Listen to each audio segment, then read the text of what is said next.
mynews.studio. Picture this. In a Mumbai slum, there's a wall once stained and ignored. It ends up becoming a living classroom. Do you think a paintbrush could really change a million lives?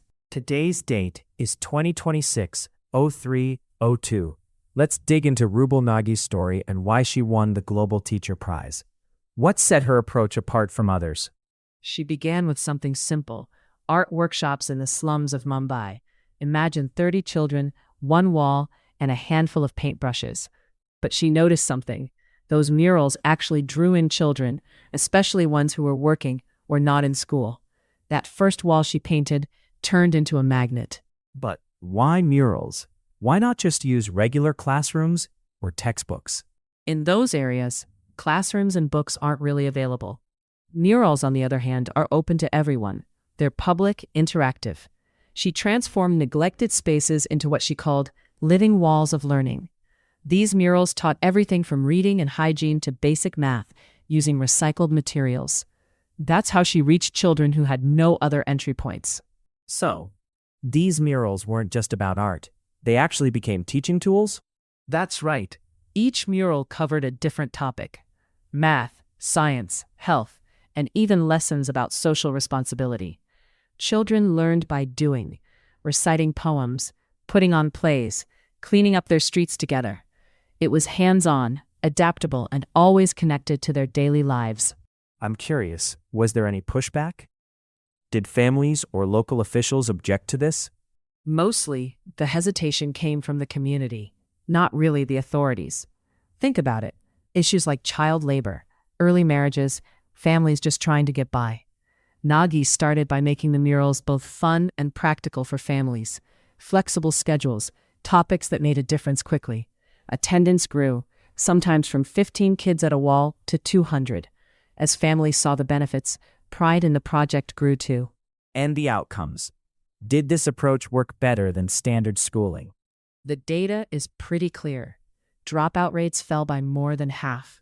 They reached over 1 million children, saw higher retention, and kids who had never been to school learned to read and count. Creative approaches like music, poetry, and drama helped those who struggled with traditional lessons. But how do they know this isn't just a short-term success? Could it last? They track a few things: kids moving into formal schools, better retention, and improved literacy.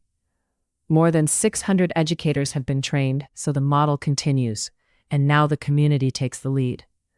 The prize money, $1 million, is being invested into a skilling institute for vocational training and a new center in Kashmir. They're aiming to expand and replicate the approach. So, it's not just about murals or one teacher's recognition. It's a model for other places with similar challenges? Exactly. It's affordable, adaptable, and fills gaps where traditional education doesn't always reach. This isn't only about India. Any community facing marginalization could use this model. It's a grassroots solution that can break cycles of poverty and change expectations for education. What's next? After the prize, does the project keep moving forward? The new Skilling Institute is a big step, offering vocational and digital training for kids from slums. There are plans for more centers, further teacher training, and partnerships with educators abroad.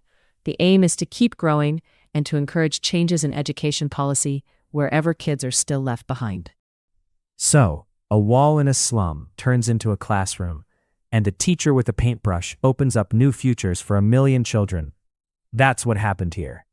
And that's how a single idea started in an overlooked alley can reach from Mumbai slums all the way to a global audience.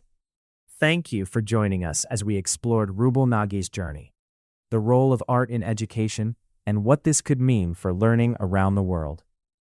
Thanks for listening. This episode was brought to you by mynews.studio. Try it now for free.